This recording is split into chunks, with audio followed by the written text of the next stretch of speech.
Glória a Deus. Cumprimento os irmãos com a paz do Senhor. Cumprimento os irmãos com a paz do Senhor. Quem está feliz essa noite? Encontra uma pessoa bonita do seu lado e dê um sorriso para ela. Ficou difícil? Se não tiver ninguém bonito aí, pode olhar para mim aqui, ok? É uma alegria poder estar aqui nos 30 anos da festa mais pentecostal do mundo, que é o Congresso dos Gideões Missionários da Última Hora. Com muita alegria saber que Deus tem conservado em vida ainda o seu servo, o pastor Cisino, que é para todos nós uma referência, que é para todos nós um pai, que é para todos nós alvo de nossas orações. Feliz também em saber que Deus tem falado nesse púlpito e usado tantos pregadores e os cantores que têm trazido a chuva sobre o nosso coração. E eu acredito que essa noite Deus tem algo muito importante para falar conosco aqui. Quem está na expectativa de um milagre nessa noite? Deixa eu ver. De verdade, já cansou ou não? Porque geralmente quando eu faço isso eu vou até as 3 da manhã hoje. Quem fica comigo até as 3 da manhã aqui? Então não dá um grito, não dá um berro de glória a Deus nesse lugar aqui.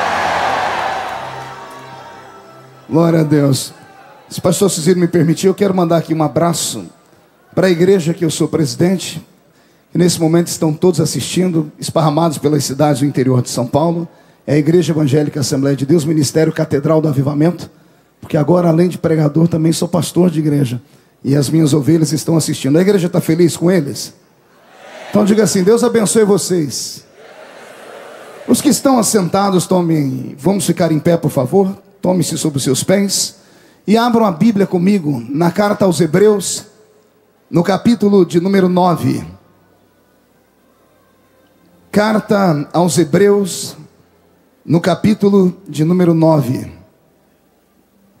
Glória a Deus. Quem encontrou, diga amém. Carta aos Hebreus, capítulo de número 9. Está escrito assim: ora, também o primeiro tinha ordenanças de culto divino e um santuário terrestre, porque um tabernáculo estava preparado, o primeiro, em que havia o candeeiro e a mesa e os pães da proposição, ao que se chama o santuário. Mas depois do segundo véu estava o tabernáculo que se chama o Santo dos Santos, que tinha o incensário de ouro e a arca do concerto coberta de ouro todo em redor, em que estava um vaso de ouro que continha o maná, e a vara de Arão que tinha florescido, e as tábuas do concerto, e sobre a arca os querubins da glória que faziam sombra sobre o propiciatório, das quais coisas não falaremos agora, mas falaremos particularmente. Ora, estando essas coisas assim preparadas a todo tempo, entravam os sacerdotes no primeiro tabernáculo, cumprindo os seus serviços, mas no segundo, só o sumo sacerdote, uma vez por ano, não sem sangue, que o oferecia por si mesmo e pela culpa do povo, dando nisso a entender o Espírito Santo, que ainda o caminho do santuário não estava descoberto, enquanto se conservava em pé o primeiro tabernáculo, que é uma alegoria para o tempo presente, em que se oferecem dons e sacrifícios que, quanto à consciência, não podem aperfeiçoar aquele que fez o serviço, consistindo somente em manjares e bebidas, e várias abluções e justificações da carne impostas até o seu tempo da correção. Mas vindo Cristo, o sumo sacerdote dos bens futuros, por um maior e mais perfeito tabernáculo, não feito por mãos humanas, isto é, não desta criação, nem por sangue de bodes e bezerros, mas pelo seu próprio sangue, entrou uma vez no santuário, havendo efetuada uma eterna redenção. E a igreja que crê nesse texto, dê um glória a Jesus bem forte. Os que estão de pé, por gentileza, pegue na mão de quem está do seu lado agora com carinho e respeito. Aperte a mão da pessoa com carinho até ela falar aleluia. Pentecostal que não faz barulho está com defeito de fabricação, não é? Vamos apertar um pouquinho mais. Aí embaixo eu escuto barulho, aqui atrás eu estou tentando ouvir. Isso. Mais um pouquinho, só mais um pouquinho de aleluia. Diga, isso vale a pena. Vamos orar. Pai, nós te exaltamos, nós te glorificamos. E nós entendemos que daqui a alguns minutos este lugar ficará pequeno para o tamanho da glória que o Senhor vai mandar do alto dos céus. Daqui a alguns momentos os que vieram tristes para este lugar começarão a saltar de alegria. E os que vieram, Senhor, abatidos, derrubados pela luta do dia a dia, hoje não vão sair daqui derrubados, hoje não vão sair daqui caídos, hoje voltarão, Senhor, para os seus hotéis, para os seus apart-hotéis, voando nas asas de um novo tempo. E antes que eu comece a ministrar a sua palavra, cerque este lugar com a sua glória, e num raio de 5 quilômetros, onde houver um demônio alojado agora, eu dou a esses demônios segundos para sumirem daqui, porque se não sumirem daqui, serão queimados pelo poder da sua glória que aqui será derramada. Rasga o céu sobre a cidade de Camboriú nesta hora, meu Deus, e manda do céu para a terra uma comitiva de anjos, que estes anjos desçam trazendo brasas de fogo nas mãos, comecem a esparramar estas brasas entre nós, e onde houver um crente cheio do Espírito Santo, pega ele, Jesus, pega ela, Jesus, pega agora, agora, agora, agora.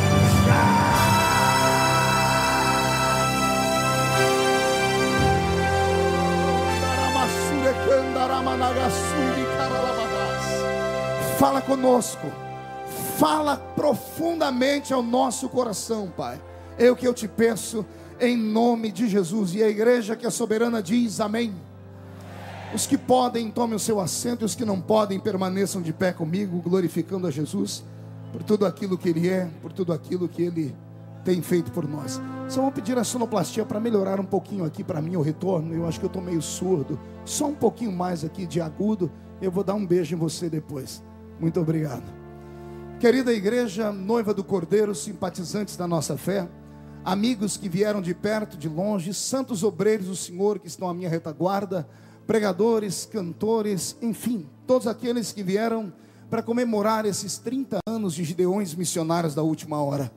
Eu, entre todos aqui, acredito que seja o mais privilegiado, ou um dos mais privilegiados. São 15 anos ministrando nessa tribuna, quase que consecutivamente, com exceção de um ano que eu não era pregador oficial, mas lancei meu CD cantando, ou seja, nunca fiquei de fora dessa festa.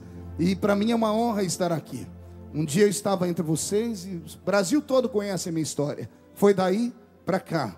E eu tenho certeza que muitos vão chegar aqui ainda, porque o arrebatamento da igreja vai demorar um pouquinho, porque quase 3 bilhões de pessoas no mundo nunca ouviram falar que existe um Cristo que nós chamamos de Jesus.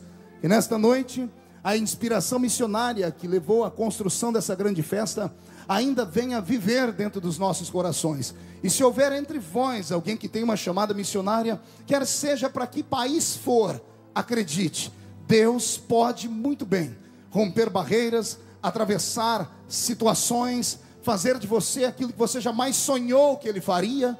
Mas para isso, é claro, você deve abrir essa sua boca e encher esse lugar de alegria, porque a adoração é só para Ele.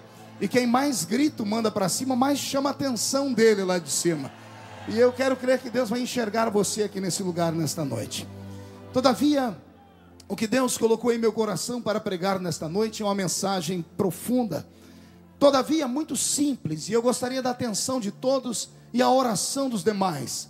Ao abrir a minha Bíblia na carta aos Hebreus, eu encontro aqui o escritor desta carta, inspirado e preocupado em falar à nação hebraica acerca das coisas espirituais, que precisavam de um discernimento, que precisavam de uma aplicação um pouco mais profunda.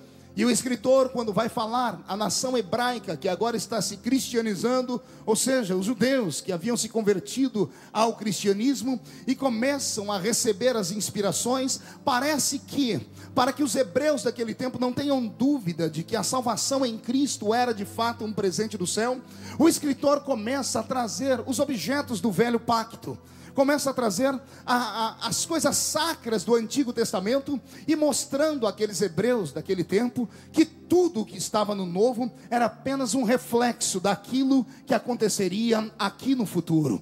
Todavia, eu encontro algumas surpresas nesse texto, e se você permitir e me emprestar a sua mente nesse momento, nós vamos caminhar por esta revelação. Uma vez, lendo a Bíblia Sagrada, eu parei-me com a seguinte pergunta: por que foi que Deus, quando retirou o seu povo do meio do deserto, ou do meio do Egito, fez eles atravessarem o Mar Vermelho e os colocou no deserto por um período de 40 anos? Por que foi que num belo dia, do nada, Deus parece ter chamado Moisés para uma reunião particular e dado a eles diretrizes de como construir um santuário, de como construir uma igreja no Velho Testamento? E aqueles que devem estar se perguntando por que eu fiz essa pergunta, vão entender agora. Deus havia dado a Abraão a chamada da salvação. Deus havia revelado a Abraão o seu poder, o seu nome, através de uma única palavra. Na calada de uma madrugada, Deus convence o coração do patriarca, e ele deixa a sua família, ele deixa a terra onde estava, e sem saber para onde ir, sem levar na mão uma bússola, sem levar na mão um mapa, ele embrenha no meio da calada da madrugada, se levanta, arregimenta aqueles que estão com ele, e depois de cansar, arma a tenda de novo e cai num profundo sono. E enquanto ele dorme lá no céu, as comportas começam a se reverberar. Deus começa a dizer aos seus anjos, creio eu: encontrei um homem maluco, porque eu só disse para ele: levanta e sai do meio da sua parentela.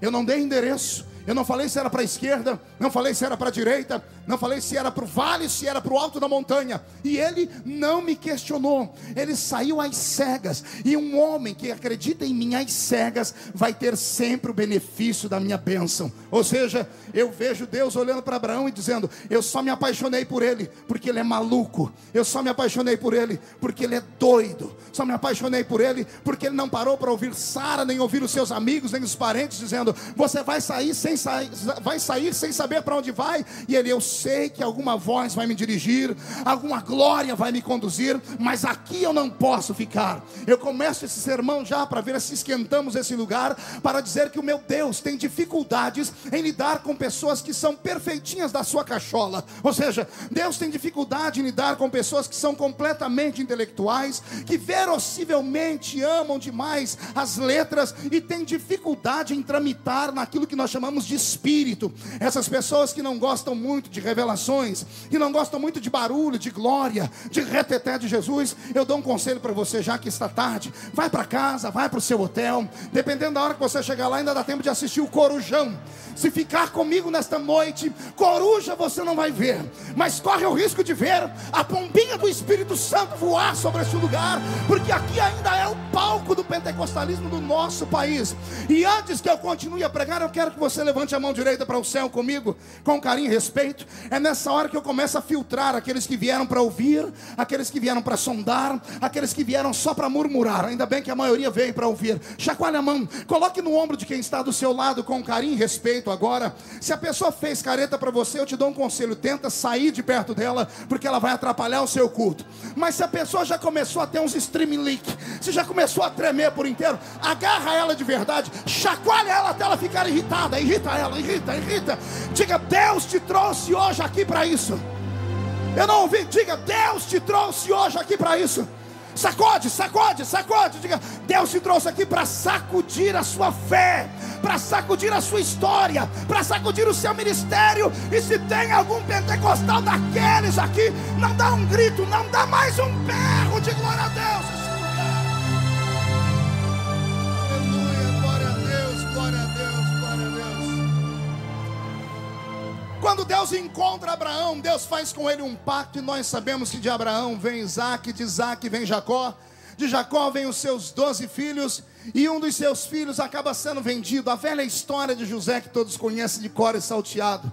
Depois de José temos um novo tempo na fase de Israel. José é levado ao Egito, e quando chega ao Egito é ovacionado por Faraó, depois de dar a ele a revelação dos seus sonhos. E depois da revelação dos seus sonhos, o menino que um dia foi jogado dentro de uma cisterna acaba se assentando ao lado do trono do maior homem do seu tempo, de um grande faraó. E ele continua ao lado da dinastia desses faraós que vem. Lembrando sempre que Israel, quando entrou no Egito, não entrou pela janela, não pularam a muralha, não entraram às escondidas na calada da noite. Israel entrou no Egito a convite. e quem convida dá banquete. Quando Israel entra dentro do Egito, eles entram a convite do faraó, passam a viver na melhor terra que existe naquele lugar, passam a desfrutar das benesses daquele movimento, passam a comer do melhor que a terra tem para produzir, passam a beber daquilo que há do melhor naquela terra, ou seja, eles entram como abençoados pela mão de faraó.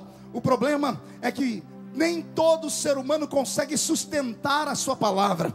Tem alguns que falam de pé, mas sentados não dão conta. E os faraós que vieram depois desse não conseguiram sustentar a promessa que o primeiro faraó fez a José, de salvaguardar a sua família, de abençoar a sua família. Pelo contrário, depois que Israel começa a crescer na terra do Egito, o último faraó, pelo que a Bíblia nos conta, ele olha para Israel e sente ciúmes do crescimento desse povo. Eram quase 3 milhões de almas. Lembrando que anos atrás entrou dentro do Egito uma pequena trupe de pouco mais de dezenas de pessoas, e depois de anos eles são quase 3 milhões de pessoas. Quando Deus envia o seu povo ao Egito, ele envia o seu povo ao Egito para dar a eles uma lição de que sem ele eles não são nada, de que sem ele eles não podem fazer nada, de que a maior riqueza deles era o seu próprio Deus. E Deus então aprisiona o seu povo no Egito, e o povo que entra pela porta acaba sendo subjugado agora, e deixam de ser amigos de Faraó para serem oprimidos pelo Faraó. Essa história de opressão, ela dura muito tempo. São quase 5 séculos, são quase 500 anos, são 430 anos de opressão, 430 anos sendo chamados ali por todos os egípcios de escravos, 430 anos sentindo o peso do chicote de Faraó nos lombos, 430 anos comendo da pior comida que o Egito podia dar, traduzindo-se em cebola, pepino, alho bravo, 430 anos bebendo água barrenta do rio Nilo e dormindo em tendas fétidas feitas por couro de animal que haviam acabado de ser imolados. Durante quase 5 séculos, a nação de Israel foi subjugada, a nação de Israel foi aprisionada, e é nesse inteirinho que de repente o céu se abre. E quando o céu se abre, Deus não apenas olha, ele interfere e muda a história. Nesse inteirinho, quando Deus percebe que o povo está ali vivendo uma opressão maligna, ele levanta um homem. Nós conhecemos esse homem pelo nome de Moisés. Qual o nome dele? Não ouvi, queria ouvir de toda a igreja. E é Moisés que se levanta como um grande legislador. Ele peita Faraó, ele mostra os sinais de Deus, e é ele quem arrebata o povo do Egito em rumo a Canaã. E todos nós conhecemos a história, que quando atravessam o Mar Vermelho, do outro lado do mar, quase 3 milhões de pessoas, 600 mil homens de guerra, fora crianças, fora mulheres, fora pessoas da melhor idade, um contingente gigantesco de quase 3 milhões de pessoas que estão do outro lado da margem, olhando para trás, vendo o Mar Vermelho se fechar, e pela primeira vez o mar sendo tingido de vermelho de fato, porque o sangue dos cavalos e dos cavaleiros de Faraó ficaram no fundo. E quando as águas fecharam, a opressão das águas, ou a pressão das águas estourou o seu corpo, ou seus corpos, e as vísceras boiaram por sobre as águas. Quando Israel assiste este milagre, desta façanha tão grande, ao invés de adorarem, ao invés de gritarem, ao invés de darem glórias a Deus, eles ficam estupefatos, eles ficam assustados com o tamanho do milagre. E no meio de tanto silêncio, um silêncio de terror, é uma mulher que enfia a mão na sua sacola que ela trouxe do Egito. Ela tira um pandeiro, escolhe uma pedra, põe a perna em cima da pedra e tira uma nota musical na sua coxa. Quando ela bate o pandeiro na perna, Israel olha para ela e ela grita: ei Israel, só o Senhor é Deus. Israel inteiro canta e adora o Senhor. E Moisés agora começa a arrebatar este povo e levá-los para o meio de um deserto. A sequência vai dar em Canaã, mas nem eles sabiam que demoraria tanto. O que começa a afligir Moisés é a atuação do povo. Pergunte por quê. Só falo se todo mundo perguntar. O povo começa a oprimir Moisés. Eu faço uma pergunta leve e uma pergunta inteligente. Quanto tempo, se você estivesse no meio daquele povo naquela época, se você visse o Mar Vermelho se abrir, os seus inimigos morrerem, se você visse os sinais e os prodígios, se você olhasse para o céu durante o dia e visse uma nuvem que fazia sombra, e durante a noite ela acendia numa clareira de fogo, por quanto tempo tempo a alegria e a gratidão deste milagre ficariam no seu peito? Por quanto tempo repousaria sobre a sua memória a lembrança de tal milagre? Eu sei que alguns vão dizer assim, pastor Cicino, milhares e milhares de anos. Eu sei que alguns aqui podem dizer, pastor Júnior Bola, companheiro e amigo, que agora está na televisão e vai roubar toda a minha audiência. Pois bem, eu fico imaginando agora as pessoas olhando para Moisés, dizendo assim: olha, nós nunca vamos esquecer isso. E alguns aqui dentro até dizendo assim: pastor, não dá para esquecer um sinal desse, pastor Tenório. O problema é que 3 dias depois, eu não disse 30 dias, eu não disse 3 meses, eu não disse 3 anos, eu disse 3 dias depois. Quantos dias eu disse? Olha para o seu irmão e diga para ele entender, desenha para ele, diga 3 dias. Não, dá um berro, diga 3 dias. 3 dias depois, esse povo oprime Moisés numa pedra e dizem para ele: você tirou a gente do Egito para morrer de fome aqui? Tirou a gente do Egito para morrer aqui? Lá no Egito pelo menos tinha cova para sepultar a gente. Reginaldo Almeida, o povo tinha saudade, era das covas. Não tinham saudade, ou não estavam lutando pela liberdade. O povo tinha saudade da opressão que eles sofreram. E Moisés começou a perceber que ele vai ter um problema na terra. Todos os dias eram dias de murmuração. Todas as semanas esse povo murmurava. Mas teve um dia que Moisés colocou o povo no meio do deserto e começou a pregar para eles, a falar: lembrai-vos do vosso Deus e do grande livramento que Ele vos deu. Contem essas histórias para os filhos, e os filhos contem para os seus filhos, e assim nós nunca vamos nos afastar dele. Parece que a pregação surtiu efeito. E quando Moisés percebe que o coração do povo está brando, está tranquilo, ele manda o povo orar, manda o povo adorar. E quando o povo começa a adorar, a adoração não dura mais do que alguns minutos, Henrique. Mais do que alguns minutos, porque parece que o povo olha para cima, olha para a esquerda, olha para a direita, perdem a empolgação e começam a se acotovelar, dizendo: gente, nós vamos adorar Jeová de que jeito? A gente não conhece Ele, a gente não sabe onde Ele mora. Nós passamos 430 anos, pastor Gesiel Gomes, quase 5 séculos na terra do Egito como escravos. Israel passou como escravos servindo aos egípcios, e os egípcios eram idólatras por demais. Aliás, a idolatria nasceu na Mesopotâmia antiga. E agora que eles estão no Egito, os senhores dos hebreus que são escravizados, quando vão no dia da adoração dos seus pseudos deuses, eles arrastam os escravos para a frente do templo. E lá tem o templo de Ísis, lá tem o templo de Anubis, lá tem o templo de Baal, Astarote, Azera, Marduk, os deuses da Mesopotâmia antiga. Todos os deuses tinham casa, todos os deuses do Egito tinham cara, todos os deuses do Egito tinham aparência, mas o Deus dos hebreus era invisível. O Deus dos hebreus, ninguém sabia onde ele morava. Quando foram perguntar a Moisés onde é que Deus mora, Moisés tentou explicar dizendo assim: Ele habita os céus e habita a terra, Ele habita as profundezas do mar, Ele habita todos os lugares. Mas a concepção da mente humana não dá a eles o direito de crerem. Então Israel tem dificuldade.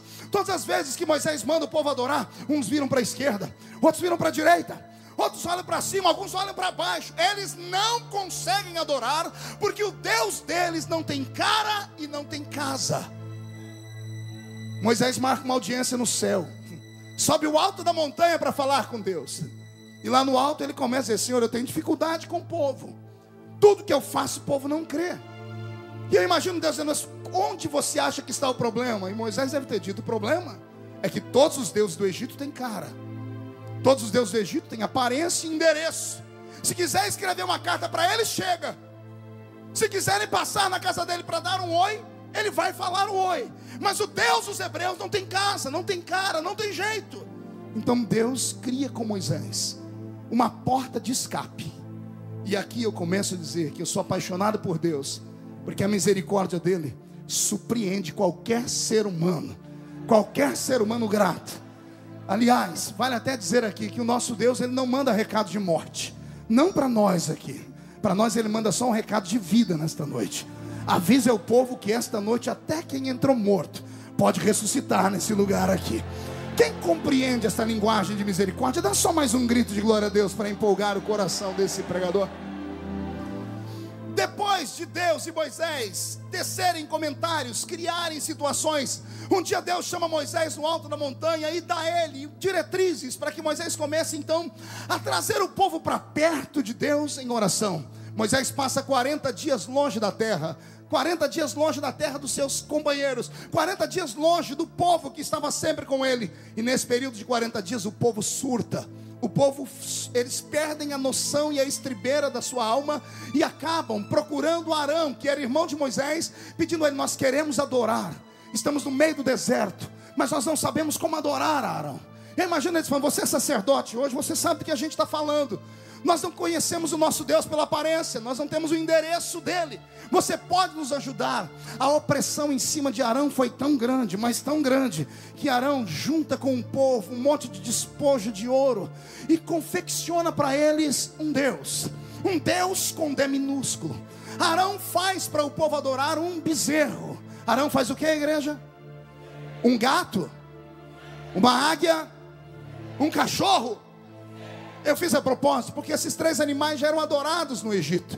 Mas agora vem a figura de um bezerro, e eu tenho aqui os meus pensamentos. Acredito até que o povo não tenha errado por errar com E maiúsculo. Erraram tentando acertar. Arão, quando foi explicar para o povo, na ausência de Moisés, que Deus era tremendo, que Deus era lindo, ele conseguiu dizer: vocês não lembram, na época da Páscoa, quando estávamos para sair do Egito, na madrugada, Moisés mandou a gente pegar um bezerro, mandou a gente imolar o bezerro, mandou a gente comer os pés do bezerro, a frissura do bezerro, a cabeça do bezerro, pastor Youssef, mandou pegar o sangue e aspergir nas portas. Eu penso que esta palavra entrou no coração de Arão, e Arão teve uma ideia. Pergunte qual?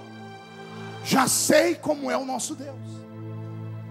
É um bezerro, porque foi através do bezerro que nós ficamos livres da opressão do anjo da morte. É Moisés que diz que a carne do bezerro dá para nós vida. Já vi algumas culturas daquela época que davam esses tipos de ilustração.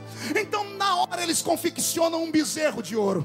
E quando Moisés, no final dos 40 dias, vai descendo do alto da montanha, trazendo as primeiras tábuas da lei nas mãos, quando ele desce e cai embaixo, ao invés dele ouvir um grito de júbilo e de alegria, porque ele pensava que o povo estava adorando a Jeová, quando ele olha para baixo, o povo está dançando ao redor de um bezerro de ouro. Moisés fica irritado, cólera e ira vem ao seu coração. Ele quebra as 2 tábuas na sua mão, joga no chão e torna para o monte mais uma vez. E mais 40 dias, e mais 40 noites, ele não come pão nem bebe água. Ele entra num jejum frenético. Eu até tenho os meus pensamentos. Eu até acredito que a angústia de Moisés era tão grande que ele não queria nunca mais voltar. Porque um homem passar quase 3 meses sem jantar, quase 3 meses sem tomar água, pastor Paulo Marcelo, quase 3 meses sem cuidar do seu corpo, isso é suicídio. Ele foi para o alto da montanha sem saber quando voltava e se voltava. Mas acontece algo diferente. Quando ele chega lá em cima, a nuvem da glória de Deus, que estava na tenda que havia lá perto, envolve Moisés. E Moisés começa a falar: Senhor, não dá para voltar, o povo está adorando um bezerro. Eu imagino Moisés e Deus conversando: o que é que você, onde foi que eu errei, Moisés? E Moisés dizendo: Senhor, o povo que eu trouxe passaram 5 séculos vendo deuses com cara, vendo deuses com casa. Senhor, já que não dá para mostrar a sua cara, já que não dá para mostrar a sua aparência, mostra pelo menos a sua casa, mostra pelo menos o lugar de adoração. Deixa-me mostrar para o povo que o Senhor é um Deus ordeiro. A palavra entrou no coração de Deus, e Deus faz uma coisa fantástica. O meu sonho era que Ele fizesse hoje à noite a mesma coisa aqui. Pergunte o quê? Eu só pergunto para quem tem curiosidade de verdade. Deus olha para Moisés e disse: então, se é um lugar para adorar que você quer, eu darei esse lugar. Mas não existe nada na terra comparado ao que eu quero. Então, Moisés, eu vou te mostrar o céu. Não o céu atmosférico, onde os pássaros e as nuvens voam. Não o céu cósmico, onde as estrelas e os sóis brilham e brincam. Eu vou te mostrar o céu imarcessível da minha glória. Um céu imortalizado, um céu feito pelo poder da minha glória, um céu que não tem genética humana, um céu cá para nós que é um lugar perfeito, mas eu sempre digo que é incompleto. É perfeito porque quem fez é Deus, é incompleto porque os moradores do céu ainda estão aqui na minha frente. Acho que vão dar um glória a Deus nesse momento. Esses aí. E se a trombeta tocar aqui dentro daqui 5 minutos e só 2 crentes daqui subir, eu sou o primeiro. Quem vem atrás? Quem vem atrás? Então dá mais um grito, incendeia esse lugar aqui se você vai morar no céu. Moisés é levado à presença de Deus, e eu não tenho dúvidas do que vou dizer aqui, não tenho provas, mas também não tenho dúvidas, que nesse período de 40 dias, num jejum anormal, pastor Felipe Câmara, Deus abre para Moisés uma revelação em terceira dimensão. Deus mostra para Moisés como foi que a terra foi construída, como foi que os animais foram feitos, porque nós atribuímos a Moisés a escritura do Gênesis, do Êxodo, do Levítico, do Número e do Deuteronômio. E onde foi que ele recebeu essa revelação? Quando foi que ele recebeu a inspiração para falar sobre os princípios e os começos, se ele não existia naquele tempo? Foi nesse jejum anormal de 80 dias. Como ele fez algo anormal, Deus fez algo anormal por ele também. Pega uma carona nessa palavra e usa ela sobre você hoje. Quer que Deus faça algo anormal na sua vida aqui nesse lugar? Faça algo anormal também nesta hora. Que tipo, pastor? Do tipo de você agora encarnar um profeta e olhar para essa moça que está do seu lado. Eu já vi umas 8 aqui dentro, lixando a unha sem parar. Encarna um profeta e diga para ela: querida, aqui não é um lugar de salão de beleza, aqui ainda é o congresso dos gideões missionários da última hora. Faz algo anormal. De repente pisa no dedão do pé do seu irmão que está dormindo, não abre a boca nem para respirar, e para ajudar fica me olhando com essa cara feia, parecendo que foi batizado num pote de vinagre. Eu quero saber se ainda tem alguém aqui que crê nas coisas que eu estou falando, porque agora entraremos dentro do céu com Moisés. Deus leva Moisés no céu, e quando Deus leva Moisés no céu, Deus vai dizendo: é um centro de adoração que eles querem na terra, eu vou te mostrar o único e verdadeiro centro de adoração do universo. Você não entendeu, eu vou repetir. Deus disse: eu vou te mostrar o que é um verdadeiro centro de adoração, Moisés. Em espírito, Deus arrebata Moisés e leva ele até o céu. E lá no céu, Deus faz um passeio com ele, dizendo: vai olhando e tudo que você vê, memoriza. E Moisés contempla o céu. E ele enxerga um pedaço do céu especial, pastor Cizino. Diferente de João, que viu a casa que eu vou morar, a casa que o senhor vai morar, o rio. Deus levou Moisés no seu palácio.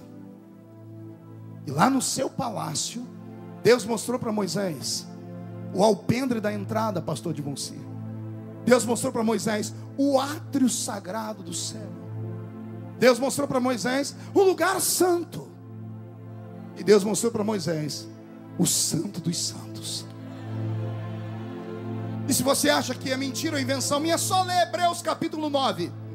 E você vai entender que o escritor está dizendo: aquele tabernáculo que Moisés construiu é só um modelo daquilo que ele viu lá em cima, atrás das nuvens, no lugar mais santo do mundo. É por isso que a Bíblia Sagrada diz: quando entrar dentro de uma igreja, guarda os seus pés. É por isso que nós pregadores de vez em quando nos desequilibramos, quando percebemos que tem pessoas que não param de mascar essa desgraça desse chiclete, e não param de mandar mensagens pelo telefone, que não param de brincar numa multidão como essa. Pasme, tem meninas e meninos juntos, e tem garotos passando a unha nas costas da garota, dizendo para ela: daqui a pouco acaba a festa e nós vamos hoje à beira da praia falarmos ali de amor.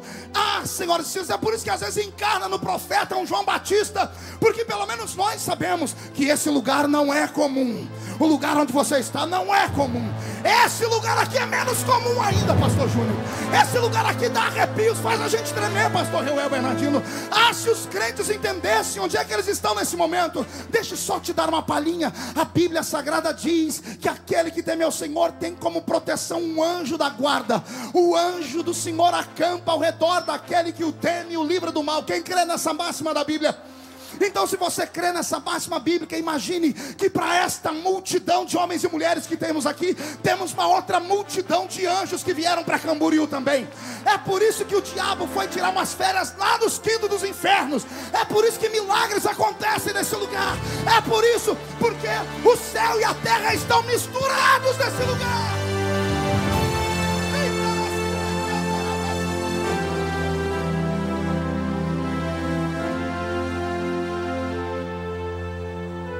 Depois que Moisés viu o céu, Deus disse para ele: agora a missão é quase impossível. Por quê, Senhor? O povo não quer um lugar para me adorar? Você vai descer e vai fazer o céu na terra. Ninguém entendeu, eu vou repetir. Você não vai fazer a terra na terra, você vai fazer um céu na terra. Eu vou falar de novo. Deus disse: não é isso que você quer, não é que o povo está perdido, não sabe para onde adorar. Agora eles vão ter onde adorar, mas você vai ter que descer e desenhar na terra o que você viu aqui no céu, porque o que você viu no céu é profundo demais.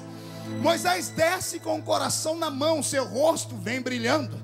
As pessoas olham para ele e não conseguem compreender o motivo. Ele dá uma palavra que a princípio parece ser um terror, mas é a maneira de Deus segurar o povo contra a idolatria. Deus determina que alguns têm que ser punidos pela criação do bezerro. E quando Moisés dá um grito, só uma tribo se levanta. Só uma tribo tem coragem de lançar a mão dos irmãos que são idólatras. Isso não me falha a memória, se eu estiver errado me corrija. Foi a tribo dos levitas.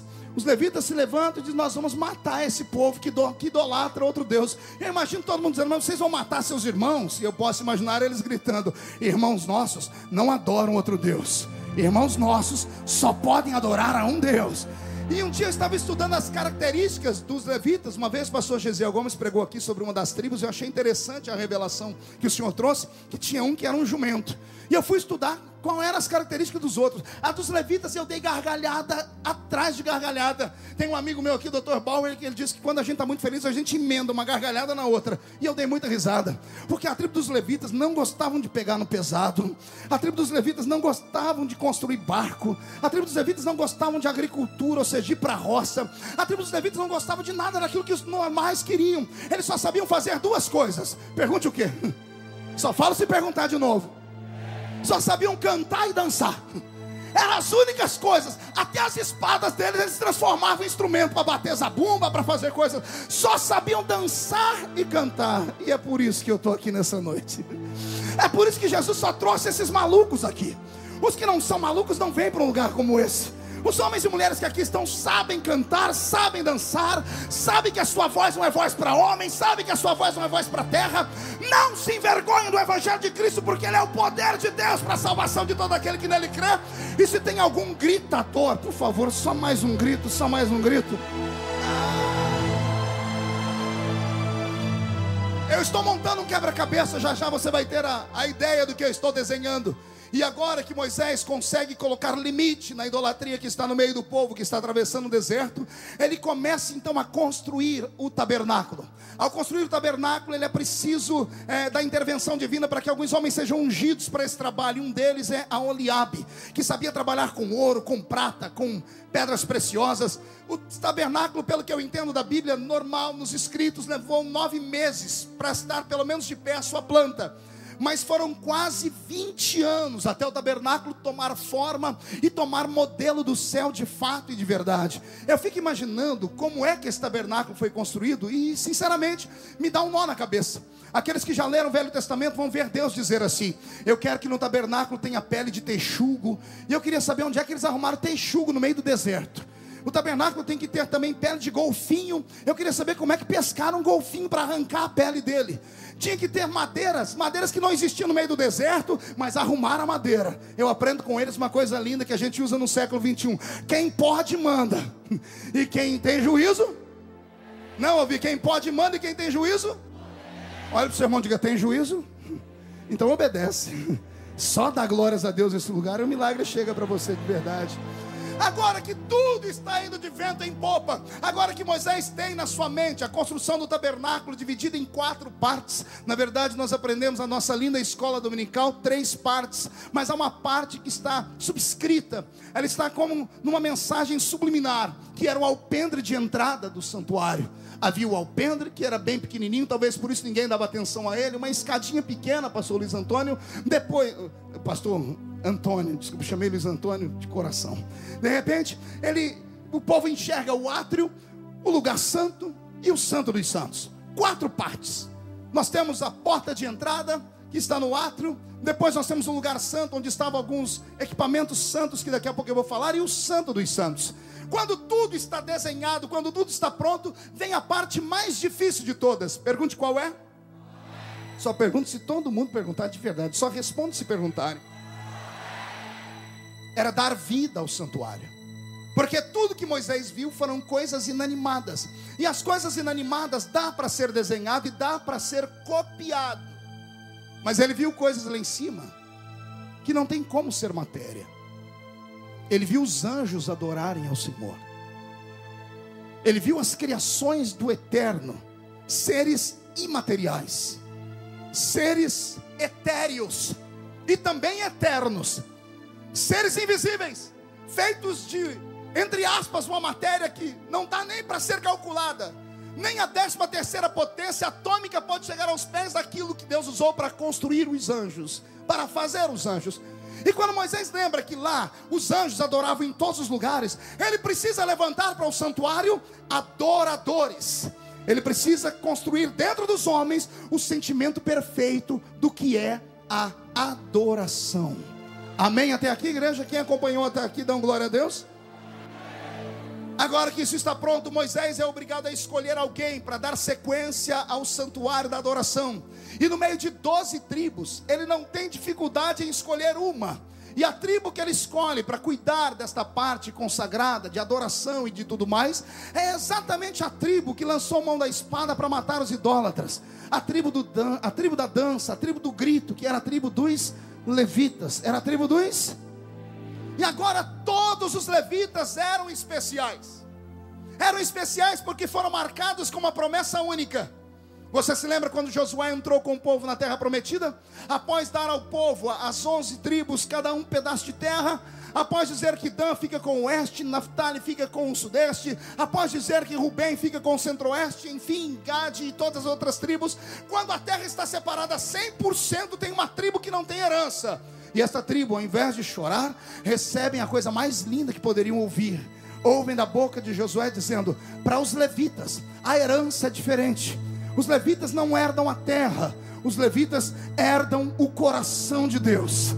O Senhor dá um grito e diz: eu serei a herança dos levitas. Deus é a herança dos que cantam, Deus é a herança dos que pregam, Deus é a herança dos que dançam, Deus é a herança daqueles que estão aqui torcendo para tudo dar certo. Deus é a nossa herança. E se Deus é a nossa herança, não há motivos para ficarmos tremendo e temendo a nada e a ninguém. Nesse quesito, o povo começa a ser preparado. Moisés transforma um pedaço do deserto numa escola e começa agora a testar os levitas, porque não bastava ser levita para estar dentro do átrio, no lugar mais sagrado de todos. Todos os levitas tornaram-se especiais porque o Senhor era a herança deles. Qualquer levita, dos milhares que tinham, podiam caminhar pelas pairagens do santuário, podiam subir até mesmo no alpendre que estava na entrada. Aliás, somente levitas podiam fazer isso. Qualquer outro povo, qualquer outra tribo do meio daquele povo que se aproximasse do santuário, não podiam chegar de mãos vazias. Tinham que chegar trazendo um sacrifício, tinham que chegar trazendo um presente. Mas bastava ser levita para poder chegar ali no alpendre, passear, olhar para os outros, fazer tchauzinho. E alguém diz: você não precisa levar nada aí? E o levita gritava: não. Por que não? Porque o Senhor é a minha herança. Foi o Senhor que me deu isso aqui. Isso é privilégio de poucos. Não é homem que quer, é o Senhor quem escolhe. Eu acho que dá até para pegar um gancho nessa palavra, né? Não basta querer, tem que ser escolhido para tal coisa. Não basta desejar, tem que ser escolhido a dedo pelo próprio Deus. E todos os levitas, nascidos levitas, de sangue levita, podiam passear pelo alpendre. Todavia, quando esses que caminhavam pelo alpendre desejavam entrar num lugar que é chamado por nós de átrio, não podiam ser comuns mais. Para entrar no átrio era preciso uma dedicação. E aí que eu digo desses 20 anos de estudo. O menino era pego com 5 anos de idade. E aos 5 anos de idade recebia das pessoas que estavam ali cuidando com ele, vindo da voz de Arão e de Moisés, o ensinamento perfeito, o ensinamento sacrossanto para poder subir naquele lugar e honrar Deus como Deus queria ser honrado. E esse ensinamento geralmente levava, muito obrigado, 13 anos, de 5 a 18 anos. Quantos anos, igreja? 13 anos de preparação. Enquanto alguns pais olhavam para os seus levitinhos e diziam: não, meus filhos podem ser qualquer coisa, mas não preciso se dedicar a isso. Para que vou gastar a vida do meu filho 13 anos afundado a cara na Torá, aprendendo as leis, decorando 613 leis que está no livro de Levítico? Mas havia outros pais consagrados levitas que diziam assim: não, eu quero que o meu filho se dedique, eu quero que meu filho chegue lá. E alguns então conseguiam sair do alpendre e entravam no átrio. Agora preste atenção e vai equalizando. Milhares de levitas podiam ir ao alpendre, mas só algumas centenas chegavam até o átrio. Porque para entrar no átrio tinha que ter preparação. Ao entrar no átrio, ele aprenderia ali como lidar com a pia de bronze, porque na pia de bronze ele estava pronto para começar a cuidar do sacerdote, quando esse, no mesmo átrio, oferecia sacrifícios no altar, chamado altar do holocausto. Os meninos que eram elevados à categoria de levita normal para levita mor, poderiam escolher uma das 3 vocações do templo, também podemos chamar de profissão do templo. Primeiro, os levitas que estudavam e se dedicavam, podiam se dedicar à música, podiam ser musicistas. Outros poderiam estudar cânticos, seriam os cantores. Ou outros se dedicavam à arte de serem escribas e passariam escrevendo as coisas que aconteceriam durante aquele grande sacrifício. Se você pegar as orações de Salomão no livro de Crônicas, você vai ver que era um escriba quem contava toda a história, ou seja, um levita que se dedicava às escrituras, aprendia a ler e a escrever e passava então a narrar os fatos daquele lugar. Uma vez que esses levitas que se dedicavam, passavam tanto tempo estudando e se aprimorando na Torá, eles podiam sair do lugar normal, do alpendre, e subiam no átrio. Mas todos aqueles que estavam no átrio tinham uma visão privilegiada. Pergunte qual? Os que estavam no átrio sempre davam uma olhadinha para a direita e enxergavam uma porta. E desta porta passava um lugar chamado lugar santo. E quando olhavam no lugar santo, seus corpos tremiam. Viam no lado uma mesa com um pão da proposição, viam do outro lado um altar do incensário, e enxergavam na frente um menorá, também conhecido como candeeiro ou candelabro, 7 braços de lâmpadas acesas, que ficavam no lugar santo, entre o santo e o santo dos santos, sobreposto em uma mesa. Era a única forma de iluminação que havia naquele lugar. Quando o sacerdote entrava dentro daquele lugar, era preciso aquela luz estar acesa, para que ele pudesse não profanar nem os pães, que eram 12, que falavam sobre a comunhão de Israel com o seu Deus que é santo. E eles não podiam também tocar no altar do incensário de qualquer forma, senão suas orações não subiam em maneira peculiar e santa. Era preciso as lâmpadas estarem acesas. Mas para entrar no lugar santo não podia ser levita mor. O levita de 18 anos tinha que se esmerar um pouco mais, estudar de 18 até 30 anos era a idade para se entrar no santo e começar a trabalhar com aqueles lugares. Então imagine vocês que os milhares de levitas especiais que estavam no alpendre, algumas centenas estudavam e lutavam, rejeitavam sua vida para cá e iam ao átrio. Dessas centenas que estavam no átrio, alguns queriam se aposentar no átrio, outros diziam, já estou muito bem, já estou melhor do que os outros, já aprendi alguma coisa de sacracidade. Mas tinha uns que estavam ali no átrio, cuidando da pia de bronze, e olhavam lá para dentro e o coração batia forte, dizendo, eu não quero ficar aqui, eu quero chegar lá dentro, eu quero mais. Eu vou repetir esta palavra e não ouça com os ouvidos, ouça com o coração. Eu quero mais. Eu vou repetir mais uma vez. Eu quero um pouco mais. Talvez comece aqui a grande tribulação da sua vida e o grande dilema da sua história. Porque alguns entre nós conseguem tantos e outros não conseguem nada. Porque uns chegam do nada e acontecem de uma vez, e outros que estavam de repente desaparecem. Senhoras e senhores, existe uma cumplicidade entre a terra e o céu. Deus não obriga o homem a nada, e Deus nunca vai forçar o homem a nada. Se Deus não encontrar no nosso coração um desejo de crescermos, se Deus não encontrar dentro de nós o desejo de irmos onde ninguém foi, se Deus não encontrar dentro de nós o desejo de vermos o que ninguém nunca viu, Deus nunca vai se revelar para nós. É por isso que as pessoas, que geralmente nós chamamos de mais equilibradas, têm um pouco mais de dificuldade de receber as coisas que são sacras e espirituais.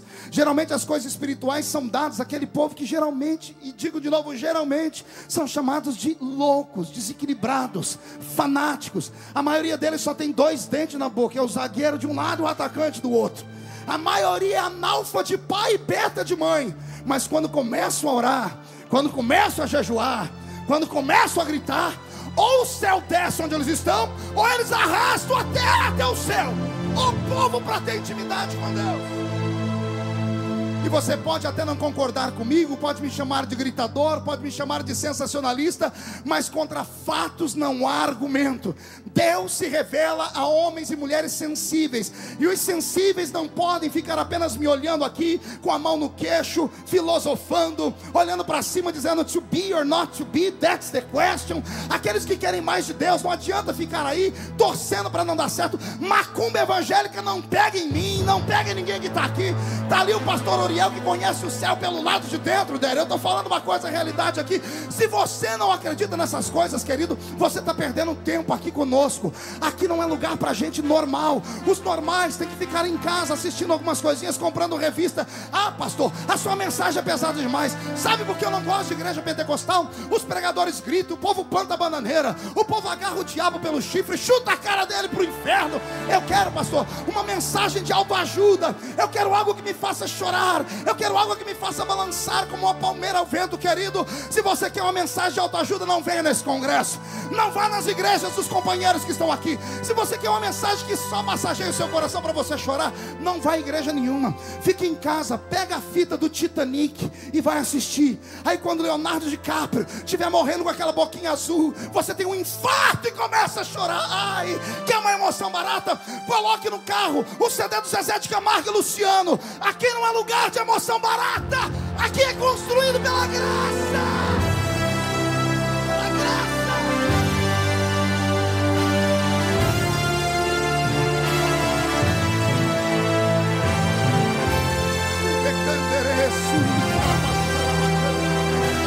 É claro que isso não é para qualquer um. É só para quem quer mais.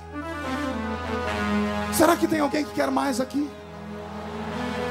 Então segure a mão para cima e respire fundo, porque eu vou fazer uma pergunta. O que é que você está disposto para fazer para receber esse mais? Até onde você está disposto a ir? O que é que você está disposto a fazer? O que é que você está disposto a construir? Pega essa mão, bata no peito até fazer barulho. Até fazer barulho. E olha para quem está do seu lado e diga: se você não quer, dá licença. Diga: eu cansei do alpendre. Diga: eu cansei do átrio. Eu quero o lugar santo. Só quem quer o lugar santo dá um grito de glória.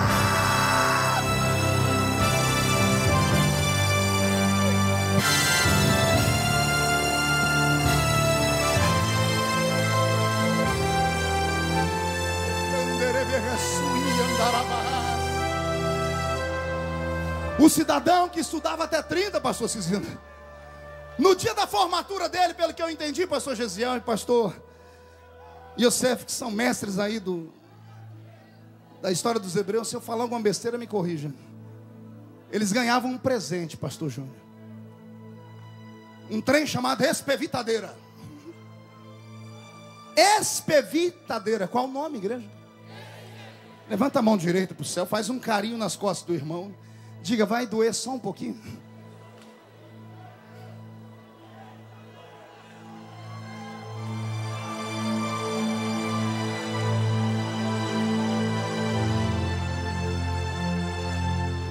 A espevitadeira era parecido com aquelas agulhas da roça. Quando a gente morava no meio do mato, lá na Vila Tatu, passavam uns homens no meio da rua gritando: gente, quem está com fogão entupido?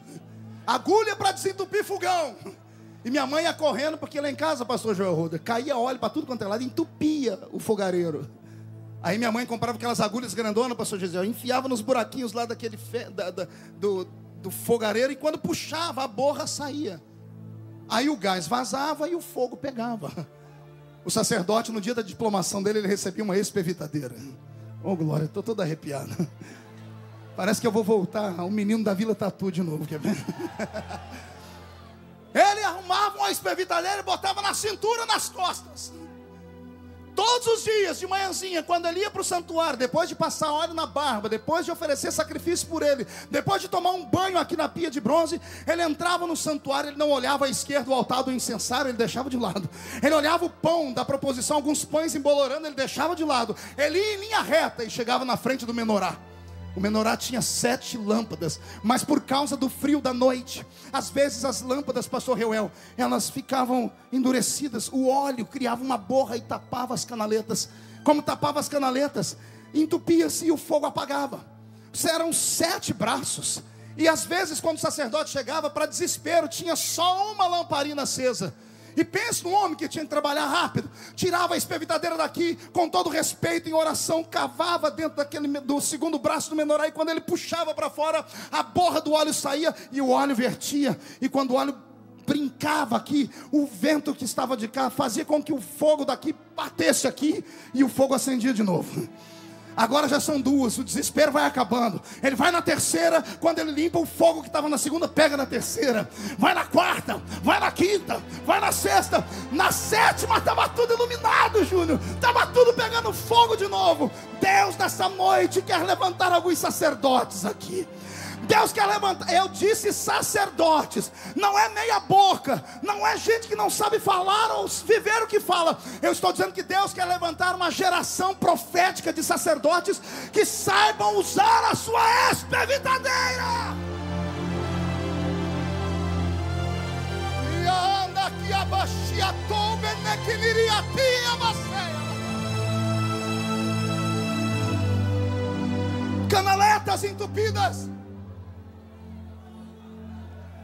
Igrejas adormecendo na escuridão.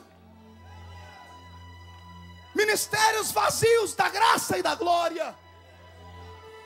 Pessoas construindo nomes e famas e fortunas. E não há nada de pecado nisso. Mas trocando o eterno por coisas passageiras. Eu viajo esse Brasil e esse mundo. E a nossa agenda, graças a Deus, ainda é muito concorrida. E eu fico às vezes meio desesperado. São 15 anos pregando. Eu imagino o pastor Gesiel quase 60 anos pregando. Foi isso que o senhor me falou ontem. 60 anos pregando. Eu fico imaginando o desespero de uma geração que procura em homens falíveis, porque somos falhos, alguém que tem uma palavra para falar, alguém que tem uma pregação para dar. Eu assisti o pastor Gesiel ontem pregando pela internet. Ele dizia que desse púlpito não se prega para os Gideões. Desse púlpito não sai mensagem para Santa Catarina. Desse púlpito sai mensagem para o mundo. E é verdade, milhões de pessoas estão ouvindo agora pelas ondas do rádio, pela internet. Pessoas esperam um ano inteiro para se alimentar daquilo que é pregado aqui, porque ainda existe um reduto de gente que tem uma espevitadeirazinha na mão. Às vezes ela está meio torta, às vezes está até enferrujada, mas a gente põe ela para funcionar todo dia. Deus essa noite manda uma mensagem de santidade. Eu vou repetir, uma mensagem de pureza e santidade.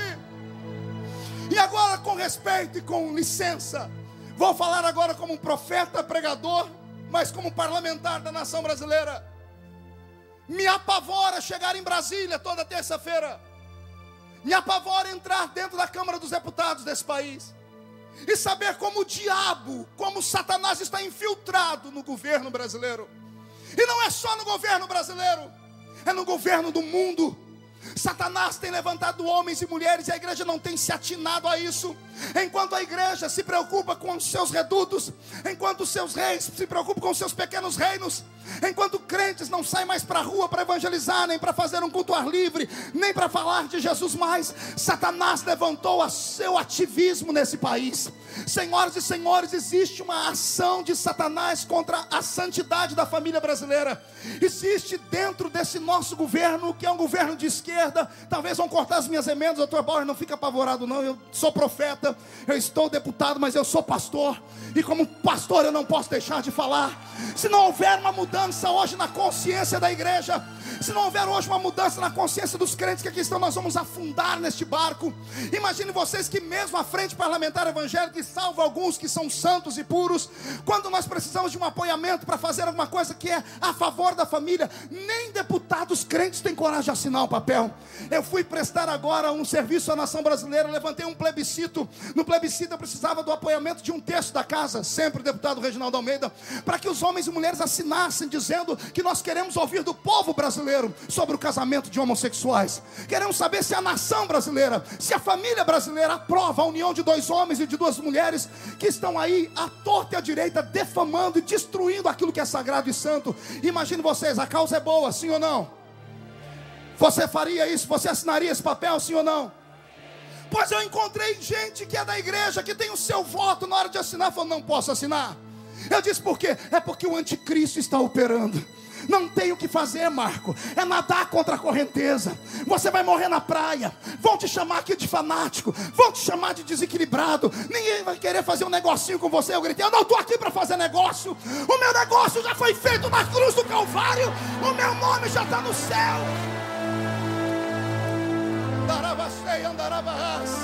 Eu vou denunciar aqui agora.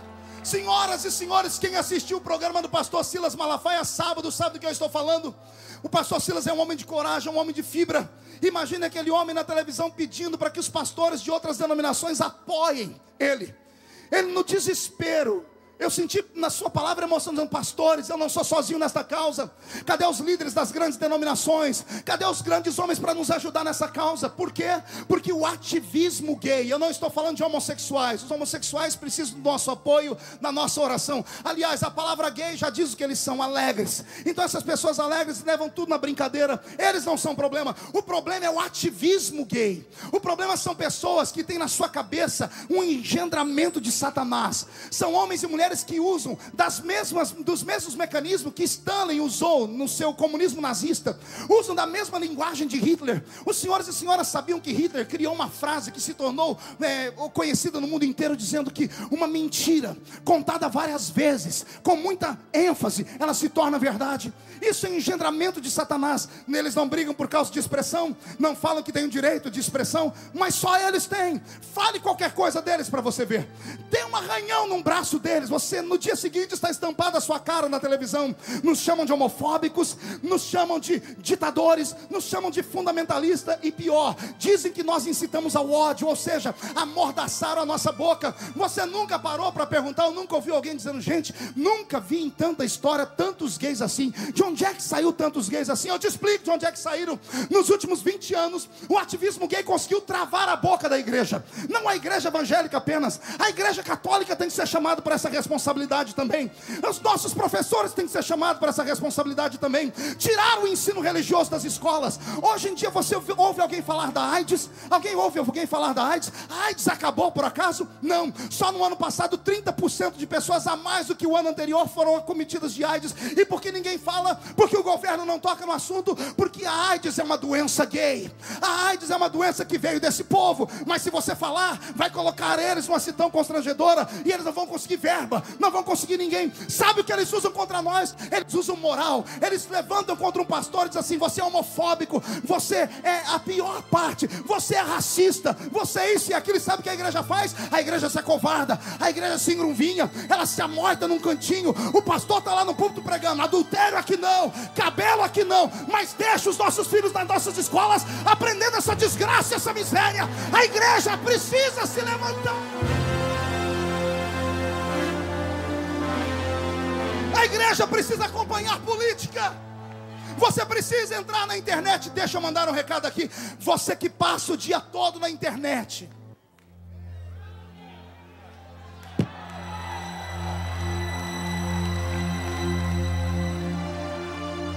você que passa o dia todo desgraçando os seus irmãos na internet, faça algo pelo reino, infeliz. Faça algo pelo reino. Até quando os nossos cantores gospel, que estão alguns aqui e outros fora, até quando nós, pregadores de fama, que temos aí graça do povo no Twitter, vamos passar o dia todo tweetando futilidades? Futilidades, besteirada, porcariada. E enquanto isso, entre no meu Twitter, eu tenho 100 mil seguidores. Toda vez que eu teco a palavra homossexual, entra mais de 10 mil gays no meu Twitter e me desgraçam. Ameaçam minhas filhas que estão aqui, ameaçam a família. E sabe o que o povo faz? Os crentes se calam, pastor Cizino. Se calam, buscam a santidade das suas igrejas, mas não tem coragem de fazer um simpósio para ensinar os seus filhos sobre esta artimanha. Se a igreja se calar, não vai ter igreja amanhã. Ah, pastor, a igreja não fale. Não fale. Vai na Europa. Vai na Europa. Procure uma igreja na Europa, de língua europeia. O que tem somos nós rabiscando, buscando lugar. Brasileiros tentando avivar um povo que morreu. É isso que nós temos. É preciso despertar. Cadê as nossas espevitadeiras? Semana passada, pastorzinho, 2 semanas atrás, eu tive que postar no meu Twitter e fazer uma mensagem para não sofrer muito. Agora não é na mão dos ativistas gays, é na mão da igreja. Porque eu tuitei assim e mandei uma mensagem: eu vou estar na frente do Supremo Tribunal Federal com um grupo de católicos numa vigília contra o aborto. Aí eu mandei: se você me ver ao lado de alguém segurando uma imagem de santo e um andor, não murmure. É preciso juntar esforços nessa hora, mas são as coisas que nos unem nesse momento que as coisas que nos separam. Semana passada, o Supremo Tribunal Federal desse nosso país ofendeu o coração de Deus. 11 homens de toga acham que podem mandar na nossa nação. Eles não têm o voto do povo, não têm o voto popular. Foram eleitos, ou melhor, não foram eleitos, foram indicados pelos nossos governantes. A nossa presidenta Dilma falou conosco que assinou um documento: não vai ter aborto nesse país. Foi ou não foi, senhores? Quem teve o documento na mão? Não vai ter aborto nesse país. Pois bem, mas os ministros que ela colocou no Supremo assinaram e disseram: o aborto pode acontecer. Nessas 2 semanas, milhares de crianças tiveram sua vida ceifada.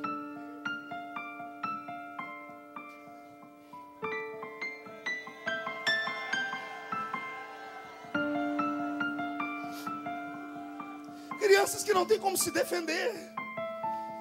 Porque os médicos olham naqueles equipamentos, a maioria dos equipamentos do SUS estão tudo quebrado. E eles olham e dizem assim: não tem cérebro, então vamos matar.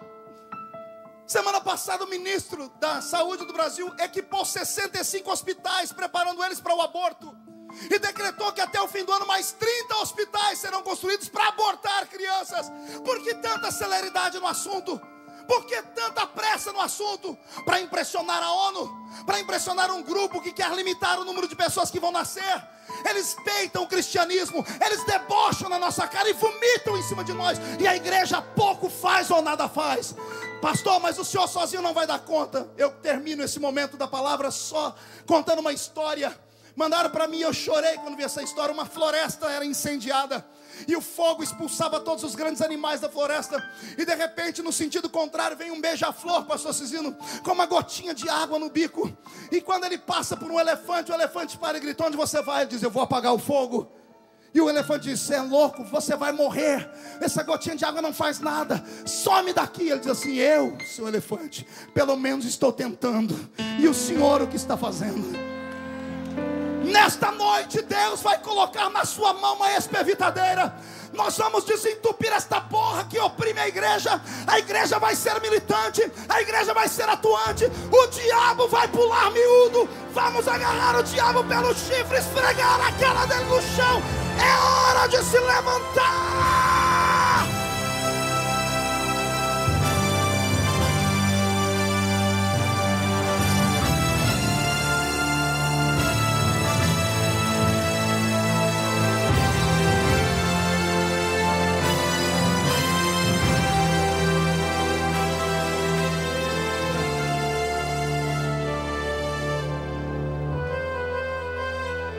Eu sobrevivi. É por isso que eu choro aqui. Se eu tivesse sido abortado, eu não estaria pregando aqui hoje. O fruto do ventre pode ser para os outros uma desgraça e uma miséria, mas temos um Deus lá em cima que é capaz de fazer o que o pastor Júnior falou ontem. Pega o que não é e transforma no que é. A pedrinha lapidada, Júnior, está voando. Vai voar, vai voar, vai voar. Eu desafio esses pregadores que estão nessa tribuna, desafio os senhores nos seus púlpitos a começarem a colocar na sua agenda essas pregações, a começar a denunciar: pastor, mas aí eu vou ficar de mal com a sociedade, os prefeitos não vão querer pagar para mim meu cachê. Que isso? Você é profeta ou é o quê? Vai acontecer um rebuliço nessa nação brasileira. Vai acontecer um rebuliço nessa terra.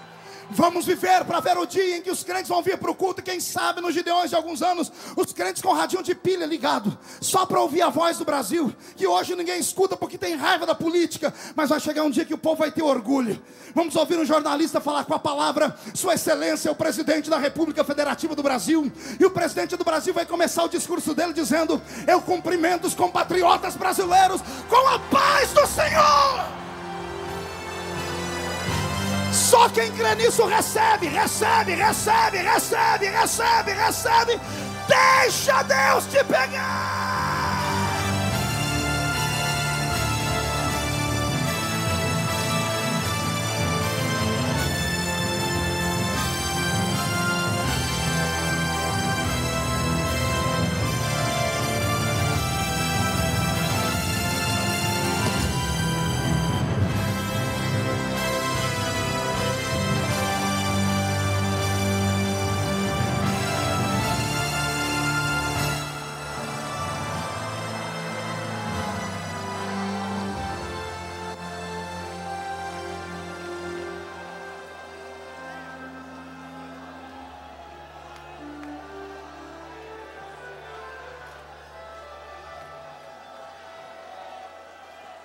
Os que estavam no lugar santo, os que tinham aptidão para trabalhar com a espevitadeira, os que tocavam no altar do incenso, os que trabalhavam com o pão da proposição, os que olhavam para o menorá, sempre viam tremeluzir a sombra do menorá num véu chamado véu do templo.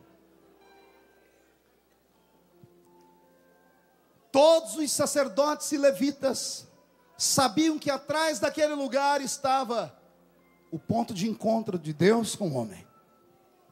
O nome do lugar é inspirador: Santo dos Santos. Qual o nome, igreja? Tinha alguns sacerdotes, pastores, que cansavam. A vida toda trabalhando, disseram: chega, pastor Paulo Marcelo, um bichinho aqui. Tinha alguns que falavam: não, eu já caminhei bastante, já deixei o alpendre, já passei no átrio, no lugar santo, tá bom aqui. Mas tinha alguns que quando olhavam aquela parede de pele, o coração acelerava. Ele dizia: eu quero chegar lá atrás um dia ainda. Eu quero ir no Santo dos Santos. Mas a matemática agora é difícil. Pergunte por quê? Milhares de levitas podiam ir no alpendre. Centenas podiam ir no átrio. Dezenas chegavam no lugar santo. Mas só um, pastor Vanderlei Carceliano, só um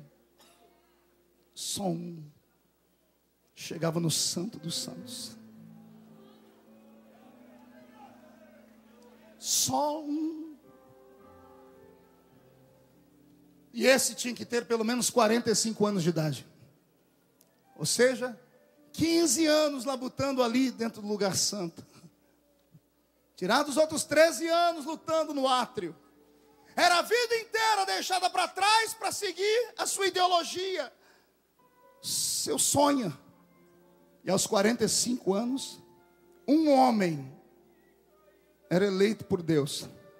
E só ele podia entrar no Santo dos Santos. Pergunte ao seu irmão: onde você quer chegar?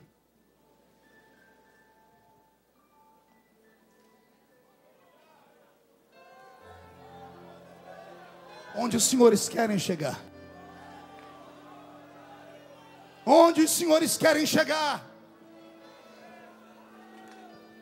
O Santo dos Santos tem uma porta para se entrar, mas o preço é alto demais. Mas olhe para mim, eu sou filho dessa festa, eu nasci aqui, então eu posso falar. Quem Deus escolhe, ninguém derruba. Quando Deus põe a mão em cima de alguém, pode se levantar todas as mãos do mundo contra a pessoa, não dá conta de ir. Mas Deus não pode colocar a mão dele em cima de alguém que é covarde.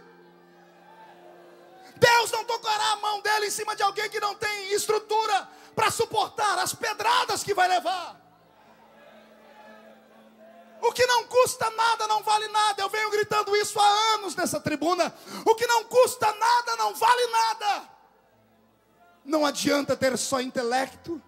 Não adianta ter só coração. Tem que ter vontade, pastor Anderson. Tem que ter desejo. Charles, tem que ter força. Tem que ter determinação. Deus olha Gunnar Wingre para as pessoas assim: eu vou chegar, eu vou ajudar ele a chegar lá, mas eu quero ver até onde ele tem estrutura para ir. Deus espera que você, mesmo tendo enterrado 10 filhos, mesmo tendo a sua esposa ou seu marido te abandonado, te chamado de louco, Deus espera que você, dormindo ao relento, não tendo mais nada e nem onde se apoiar, tenha coragem de um dia se levantar, olhar para o céu e falar: eu sei que o meu Redentor vive, e em breve vai se levantar. Está acontecendo um reboliço nesse lugar nesta hora. Essas lágrimas estão misturadas a esta perna trêmula. Esta perna trêmula misturada a esse coração desritimado. Tudo isso é uma emoção grande. Pastor, o que está acontecendo comigo? Deus está te marcando. O Espírito Santo está passando uma vistoria neste lugar agora. Hoje ele veio com uma caneta de ouro e um papel na mão. Ele está anotando as suas reações. Está na hora de Deus te levantar. Tu foste forjado no fogo. Teu sofrimento não foi para te destruir. Deus te trouxe até aqui e não vai deixar você ser sepultado aqui. Deus vai colocar asas nas suas costas. Você vai voar. Quem quer voar, então grita, pula, planta a bananeira, agarra o diabo pelo chifre. Adora, adora, adora, adora.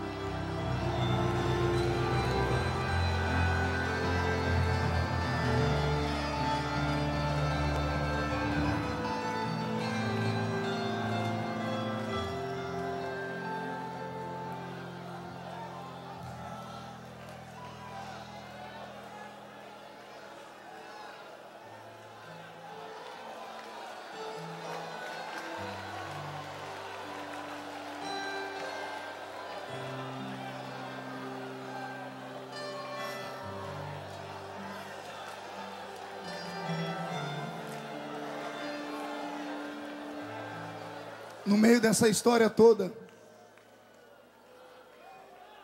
só tem uma coisa que me pesa. É que o que eu tenho é só meu. Eu não consigo tirar daqui e colocar aí.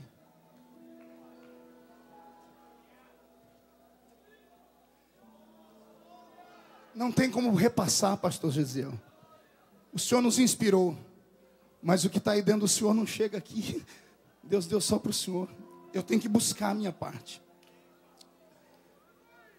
Eu quero aqui pedir hoje para as minhas filhas que estão aqui. Está faltando a Camille, que eu não sei cadê ela. Vem cá, Camille, chega aqui perto da mamãe. Rápido, rápido, rápido, gente. Rápido, rápido. Pronto. Olhe para mim, minhas 3 filhas e minha esposa. Por mais que o papai tenha, eu nunca, Karen, vou conseguir tirar daqui e colocar aí. Eu nunca vou conseguir dar para vocês o que eu tenho. Vocês têm que buscar. Às vezes que o papai briga, chama atenção, pede para vocês orarem, ler a Bíblia. Vocês têm que buscar. Porque o que está aqui é só meu. Busca. Busca. Busca.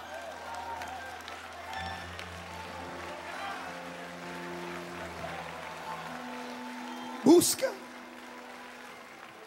Busca. Deus pode te dar também. Mas você tem que desejar. Você tem que suportar. Os mais velhos que estão entre nós, tenham paciência. Tenham paciência. Se tivessem tido paciência comigo no começo, eu teria errado menos. Mas não tiveram paciência, não quiseram me chamar para me ensinar, para cuidar. Se não é o pastor Cisino, eu estava morto hoje. Senão o Reuel me ligar de vez em quando de madrugada, eu tinha perdido tudo. Os mais velhos, em nome de Jesus, tenham paciência. Quando vê um desses aqui errar, lembra, a gente está errando, tentando acertar. A gente não quer trocar os pés pelas mãos, falta experiência. Eu estava no Brasil, querendo ser sumo sacerdote, mas eu era só um diácono. Ninguém no Brasil me consagrava, ou confirmava a minha consagração. Fecharam todas as portas para mim. Quando descobriram que eu não era pastor, porque eu preguei 2 anos nesse púlpito como diácono. Aí um dia pediram a minha credencial, eu nem sabia o que era isso. Qual é a sua convenção? Eu disse, como assim? Mas você não é de São Paulo? Você é da Confradesp, como a Desp, se a Dispel? Eu falei, eu não sei desse negócio não, hein? Oi, pastor Esther. Eu não sei desse negócio não. Aí, cadê a sua carteira da igreja? Eu tirei, diácono. O pastor faltou fazer o sinal da cruz. O quê? Você não é pastor, seu mentiroso? Diz, opa, eu nunca menti. Não, você fala nos Gideões que você é pastor. Diz, eu nunca disse. É os outros que falam, o pastor Marco vai pregar. E eu venho de uma escola boa, eu recebo. Eu recebo. Pastor, eu recebo. Mateus Jensen fez essa proeza. Grande Mateus. Ele falou, pastor assim, tem um pastor aí que Deus está levantando. O pastor assim não confiava muito nele, me deixou pregar. Mas eu nunca fui pastor. Quando descobriram que eu não era pastor, a notícia incendiou no país, eu perdi toda a minha agenda. Graças a Deus, naquele período, Deus abriu uma porta nos Estados Unidos e eu cheguei na casa de um homem muito querido. Um sofredor também, um pai. Saiu de dentro do banheiro dele. Ele estava sentado com as 2 malinhas num canto, triste, angustiado. E ele falou para mim, Deus mandou colocar a mão sobre a sua cabeça. E te ungia pastor. Pastor Ariel de Jesus. Obrigado, Pai. A minha consagração, pastor, foi a consagração mais esquisita do mundo. Pergunta por quê?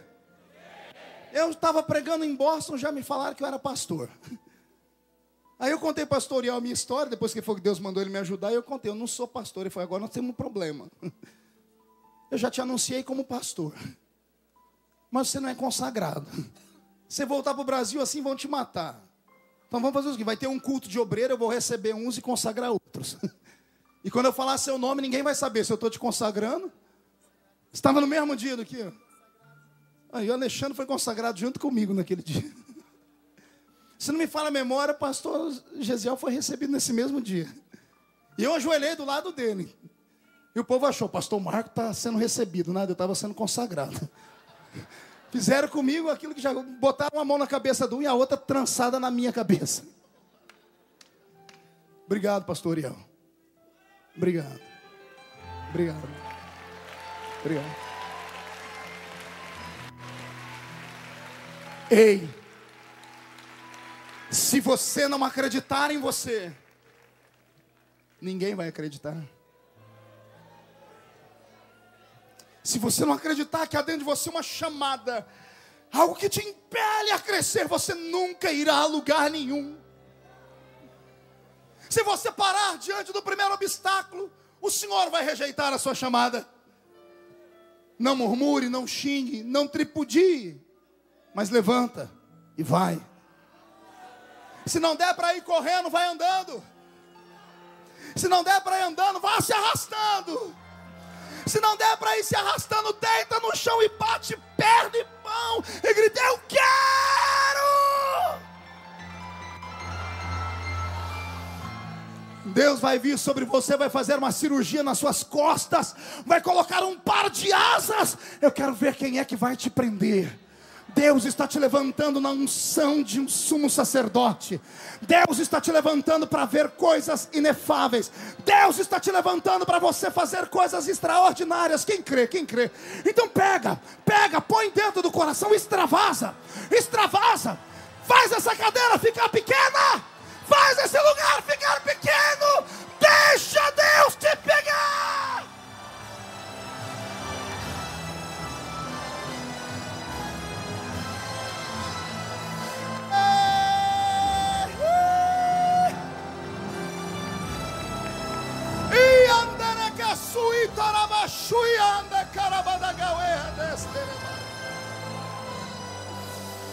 Ramande que varabasuri diande rovenai istui entrevele que varabagasteia harabasuri. Yamasui ande que varabahaseia tui que venegedeste radas. Rabacheia que astou terevene amasuia terevegesteia.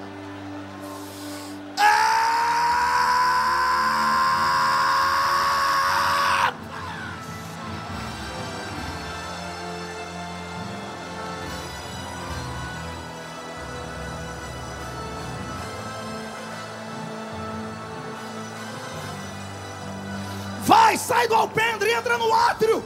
Sai do átrio, entra no lugar santo. Sai do lugar santo, entra no santo dos santos agora. Agora, agora. Vai!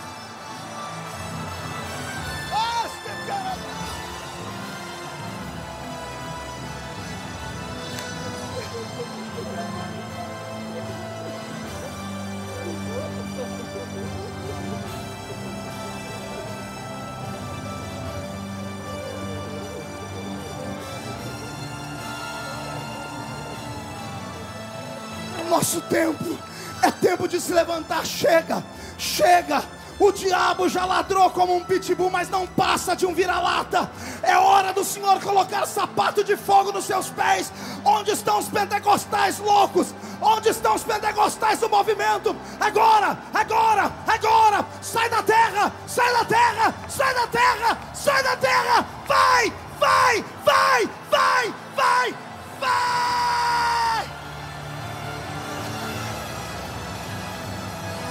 Eita, candarabá.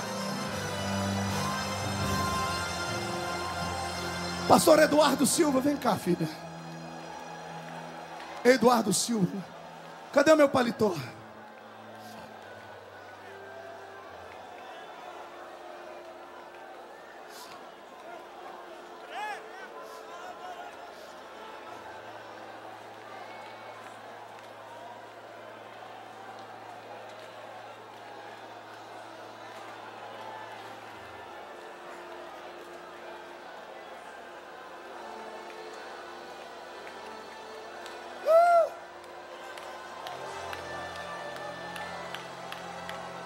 Não pediste, não oraste,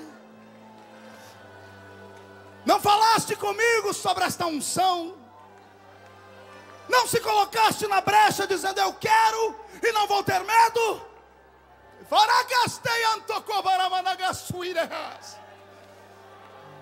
Virá sobre ti o peso desta unção, com ela o peso da perseguição. Só aguenta, porque o Senhor vai te usar. Fiz isso uma vez com Paulo. Não sou de fazer isso. O Senhor me mandou fazer com esse moço aqui. Eu nunca vi ele pregar, mas o Senhor mandou fazer isso sobre você.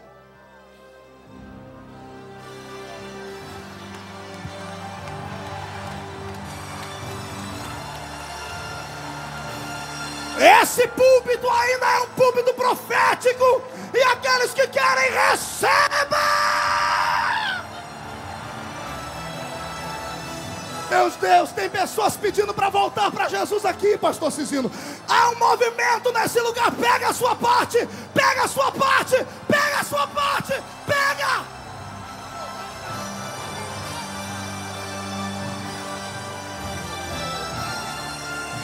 Rua vendendo água. Estava na rua vendendo água. E Jesus mandou ela voltar. Estenda a mão para cá. Deus, dá para ela de novo tudo que pertence a ela. Recebe. Recebe. Irmã Elba, missionária Elba, segura ela para mim. Deus está neste lugar. Levante a mão direita para o céu. Levante a esquerda também. Põe no ombro de quem está à sua esquerda e à sua direita. Deus não te levantou para você ser comum.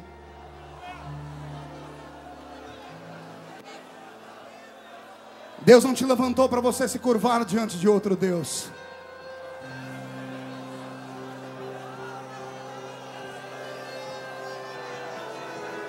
Alexandre, microfone, som no microfone do tecladista. Vê se está funcionando, Roberto. Coloque a mão no ombro do seu irmão e feche os olhos.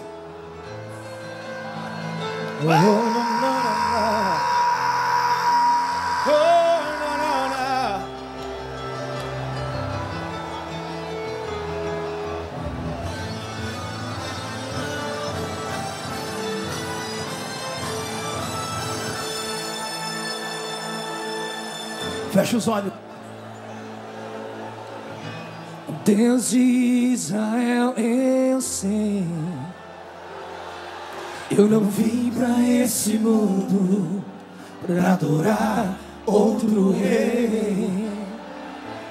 Os leões estão rugindo sem parar, meu louvor incomodou aqueles que são contra ti, ó Jeová.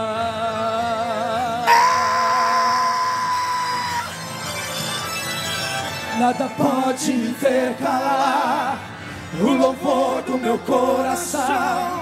Nos manjares eu abro mão, dos palácios não quero não. Eis-me aqui como Daniel, com os olhos voltados pro céu, com o risco de morrer, mas o que me importa é te obedecer. Senhor, não vou dividir minha adoração, exclusivo é o meu coração. Vivo só pra ti, não abro mão do céu, até diante da morte prefiro ser fiel. Pegue a mão do seu irmão agora.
Tire a mão do ombro, pegue ele pela mão. Isso. Te caramas, te andarabagarabas.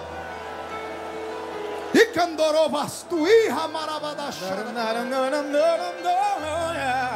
Aperte a mão dele, convida. Só quem veio a esse mundo para adorar a Deus e não tem medo de retaliação. Só quem é crente do mistério. Comece a orar na língua dos anjos agora. Agora, quem não é batizado, seja batizado agora. Já!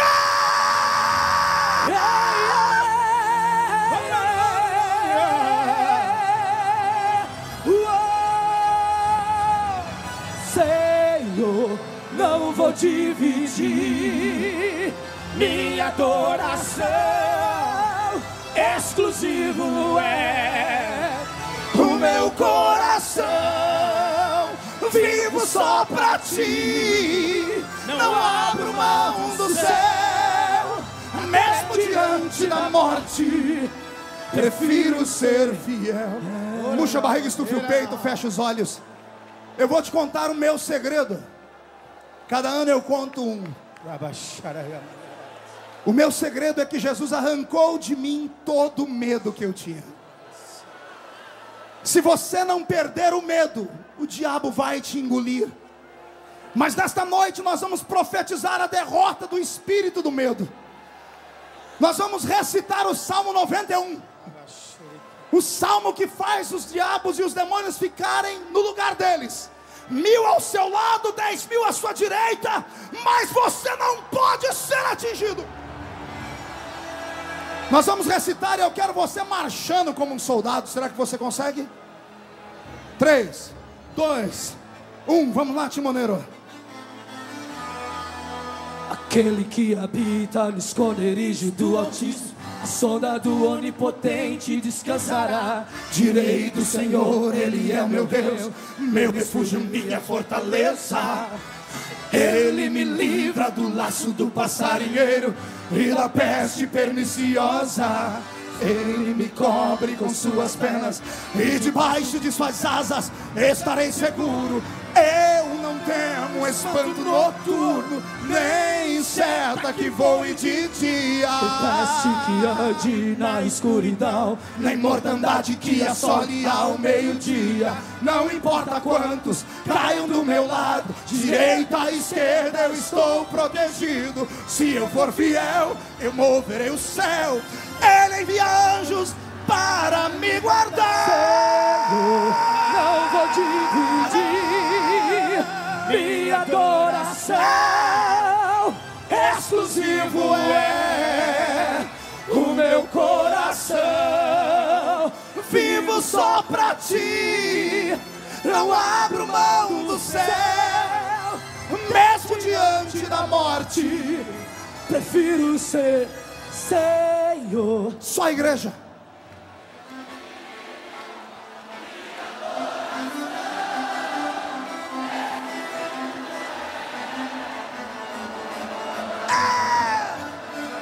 Vivo só pra ti, não abro mão do céu. Mesmo diante da morte, prefiro ser fiel. Senhor, não vou dividir a minha adoração. Exclusivo é o meu coração. Eu vivo só pra ti, não abro mão do céu. Mesmo diante da morte, prefiro ser Senhor. As pessoas estão sendo arrebatadas do lado de fora. Tem uma multidão caída pelo chão. Esse é o congresso missionário mais querido da terra. Jesus, arrebata aqui dentro também. Pega, pega, pega, pega, só pega, pra ti, não abro mão do céu. Mesmo diante da morte.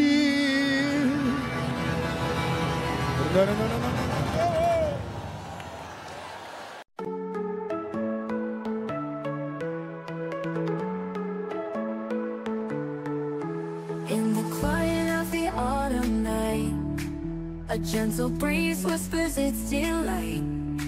Leaves rustle softly, stars gleam bright.